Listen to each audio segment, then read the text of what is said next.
So si Jason Momoa ay opisyal nang gaganap bilang Lobo sa paparating na Supergirl Woman of Tomorrow. Ibig kong sabihin, halata naman nagagampanan niya itong character na ito. Dahil may video siya nung nag-meeting sila ni James at Peter mga bandang January 2023. Ito papakita ko sa inyo. Right? Everyone's in the meeting. 4 years again. It's a mystery, baby. We got, I got some really good news. Great news with Warner Brothers. Amazing.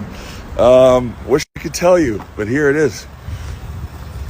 Peter, I love you. James, I love you.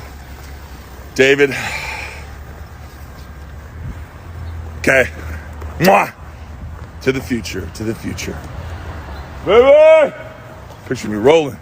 Para sa akin, napakaganda ng desisyon ni James at Peter na ibalik siya sa DC dahil sa akin palagay siya ay isinilang upang gumanap sa character na ito. Nagustuhan ko siya bilang Aquaman nung nasa DCEU pa siya, pero mas lalo ko siya magugustuhan bilang Lobo sa DCU. Ibig kong sabihin, tignan mo siya, napaka-perfecto niya para sa role. Sobrang saya ko dahil binalik nila si Jason Momoa para gampanan si Lobo. At hindi na ako makapaghintay makita siya sa paparating na Supergirl. Sige James, tuloy mo lang pagluluto.